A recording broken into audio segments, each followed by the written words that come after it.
Assalamualaikum warahmatullahi wabarakatuh. Bagaimana kabarnya para pemirsa, sahabat filah, jalan Allah semuanya. Mudah-mudahan semuanya senantiasa diberikan sehat, walafiat, dan tentu keluarga yang sakinah, mawadah, warahmah. Dalam bulan Ramadan ini kita akan membahas sesuatu yang juga sangat penting dalam perjalanan proses mendapatkan puasa yang sempurna. Khawasul khawas. Apa itu? Yaitu kita membicarakan tentang keluarga. Karena sebuah ibadah tanpa melibatkan keluarga tentu ibadah yang tidak sempurna. Karena tugas kita apalagi sebagai seorang bapak, sebagai kepala rumah tangga, harus memimpin istri dan juga anak-anaknya untuk bersama-sama menuju ridho Allah. Seperti Allah firmankan dalam surat At-Tahrim ayat 6, Ya ayyuhalladzina amanu anfusakum wa ahlikum nar wa quduhan nas wal hijar. Kita diperintahkan oleh Allah Subhanahu wa taala untuk menjaga diri kita dan keluarga kita dari siksa api neraka. Dan bulan Ramadan ini adalah bulan yang terbaik kita untuk bersama-sama mengumpulkan keluarga-keluarga kita untuk bersama-sama menikmati hidangan besar dari Allah, yaitu berupa ibadah pada bulan puasa. Dalam sebuah data yang dirilis oleh Statistik Indonesia bahwa tahun 2022 merupakan tahun paling besar selama rentang 6 tahun itu jumlah perceraian yang sangat tinggi, yaitu sebesar 516.000 kasus perceraian. Tentu kita sangat miris mendengarkannya, dan ini mengalami peningkatan.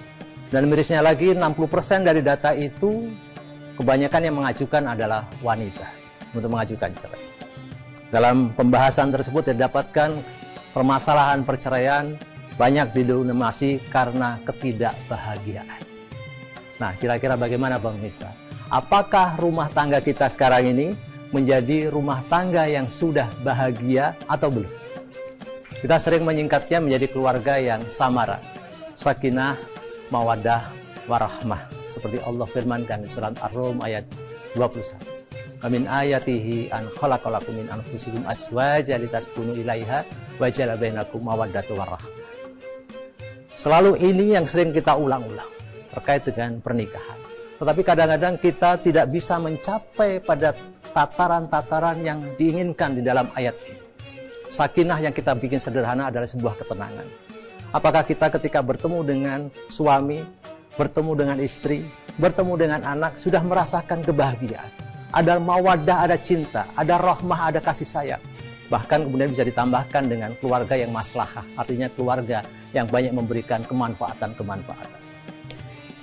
Pemirsa sekalian dirahmati oleh Allah SWT, maka mari kita tengok keluarga-keluarga Rasulullah SAW, keluarga para sahabat, keluarga ulama-ulama, bagaimana mereka bisa menjalankan sebuah rumah tangga yang disebut sebagai sakinah, mawaddah, warahmah, dan maslahah. Tentu kita akan meniru mereka, akan mencontoh mereka, sehingga keluarga kita bisa menjadi keluarga yang terbaik. Yang pertama, terkait dengan masalah keluarga, apakah kita sudah selalu bersyukur bahwa kita memiliki keluarga?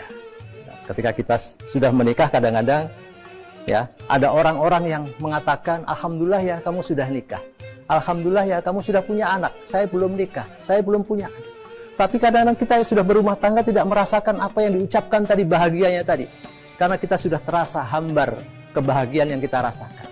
Hidup kita dipenuhi dengan mengejar materi-materi, ya, sehingga kita tidak merasakan nikmatnya. Maka pertama, agar rumah tangga kita menjadi bahagia, jadikan bahwa rumah tangga adalah nikmat dari Allah. Ya, walaupun menjadi seorang selalu bersyukur ini sulit. Qalilan min ibadiyas syakur.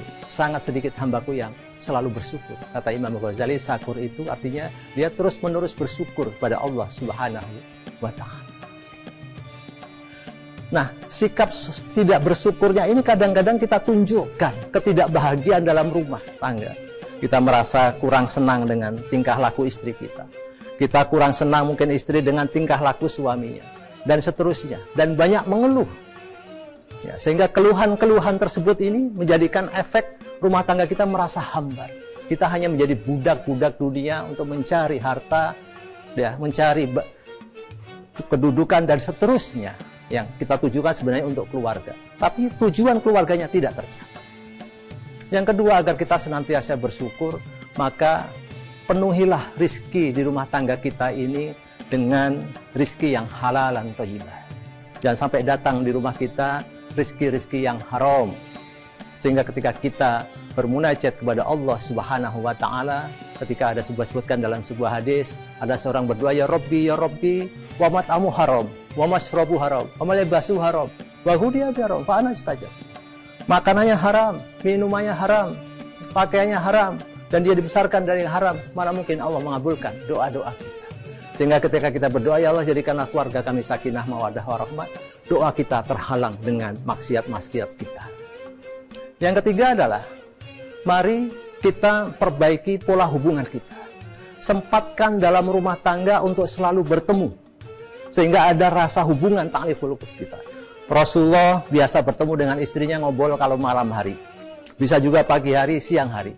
Sehingga ada waktu khusus bersama istri, ada suami dan juga dengan anak. Sehingga terjalin kedekatan-kedekatan. Dan jangan lupa, berikutnya adalah isi dengan ibadah-ibadah kebaikan. Nawiru buyutakum bis sholawati tilawatil Qur'an. Hadis riwayat Tabrani. Sinarilah rumahmu ini dengan membaca Al-Quran dan sholat. Tentu rumah kita harus dijadikan lahan-lahan kebaikan, termasuk sering digunakan untuk sholat-sholat, terutama sholat sunnah, membaca Al-Quran dan kebaikan-kebaikan, sehingga rumah kita bisa menjadi rumah yang disebut sebagai baiti janati. Mari kita manfaatkan bulan Ramadan ini dengan sebaik-baiknya agar memperbaiki keburukan-keburukan rumah tangga kita bisa merekat kembali, rukun kembali, bersatu kembali, keluarga yang sakinah, mawaddah, warahmah, wa maslahah. Wabillahi taufiq wal hidayah wa ridha wal inayah. Assalamualaikum warahmatullahi wabarakatuh.